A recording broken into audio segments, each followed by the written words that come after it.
อันนี้ก็ถือว่างานวิวาห์มหาระหว่างน้องตาน้องตาและคนไก่กับเวทีเนาะตอนนี้เจ้าบ่าวเจ้าสาวที่มายืนเป็นทีเอ็มหน่อยนะยังจะพูดลูกตาได้ว่าจังไดหอมแก้มกันระหว่างเจ้าบ่าวเจ้าสาวออกมาแล้วเพิ่นว่าเจ้าของ3คนเนี่ยเอา2 คนเลยเอา2คนเลยบ่เข้าห้องก็ยังเข้า2 คนเอาว่านั้น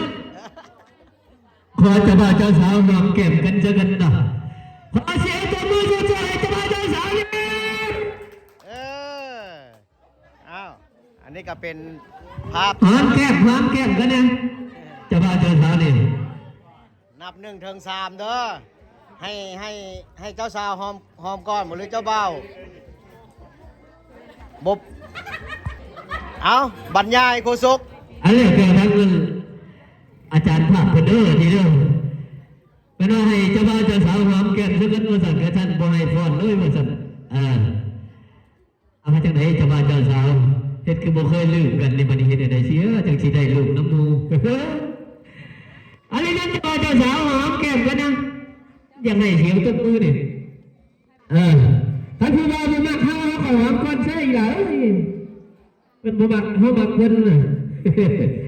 เอามาหยอกนี่ท่านอาจารย์ภาพเป็นแขกแดดได้ดีไหนนับ1 ถึง 3เด้อเอาเอาเจ้าบ่าวหอมก่อน3ขอเสียงตบมือจุ๊ๆนะหอมโดนบ่ได้แบบนี้บ่ได้ต้องหอมค้างไว้ยังเก็บภาพบ่ได้เลยนี่หอมจุไว้สิก่อนเด้อเป็นไผอันนี้อาจารย์สร้างภาพไปดูนี่เอานับไหมบ่ยังนับนั่นอ่านหนังสือบ่เป็นปานใดเอา1 2 3หอมค้างไว้เด้อโอเคอันปานใดถึงพาลงซีบัดนี้เอาบัดนี้เอาเจ้าสาวหอมแก้มเจ้าบ่าวเงี่ยงลงนี่เด้อยันบุญเหิงเด้อเอา1 2 3หอมค้างไว้เอาภาพก่อนเอาเดี๋ยวว่าอันนั้นอาจารย์รู้ดนตรีนี่จะใส่ปานนี้ยังบ่ได้เนาะฟิลยังบ่มาแบบหอมลักษณะแบบโบโรแมนติกเลยว่าซั่นซะต้องหอมแบบพึงพอใจว่าซั่นซะเอาไหมเอา1 2 3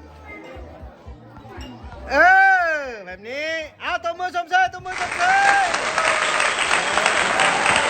อาจัดระวงสามัคคีเพิ่นเลยบัดนี้อันนี้ใส่เพลงนี่ทางเจ้าบ่าวเจ้าสาวอาจารย์รู้ดนตรีอยู่ใส่เพิ่นจะพอระวงสามัคคีเนาะเพราะว่ามื้อนี้มาเปิดให้เพลงนี่มันอยู่ใส่เพลงนี่ที่ว่ามหามงคลระหว่างน้องตาและก็ไอ้หยังไอ้ปันเนาะบันบ่น้องตาและไอ้ปันเนาะที่ว่าเพิ่นมื้อนี้ก็เป็นมื้อสำคัญของเพิ่นคงหาให้ยืนเอามันอย่าไปพังส่วนมันแก่เท่าลงไปทรัพย์สินเงินทองขอจงแน่น้องหลั่งไหลแม้นเกิดเป็นลูกหญิงสายให้เลิศด้วยปฏิภาณบัดนี้ทั้งสองสมปองเป็นคู่กันแล้วได้เป็นผัวทิพย์มีแก้วแม่แล้วก็ควรสุขสันต์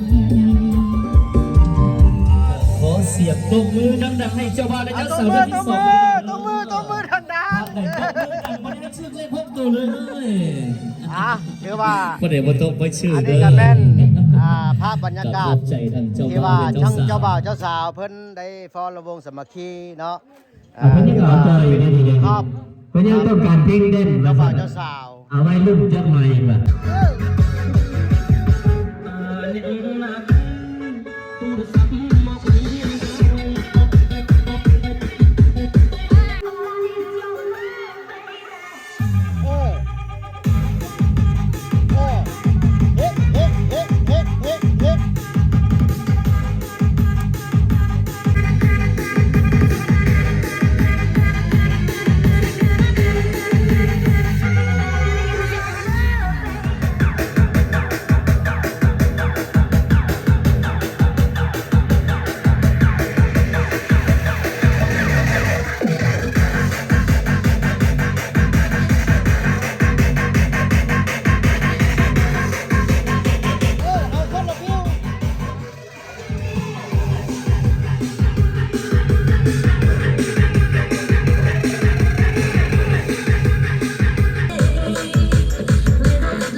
ย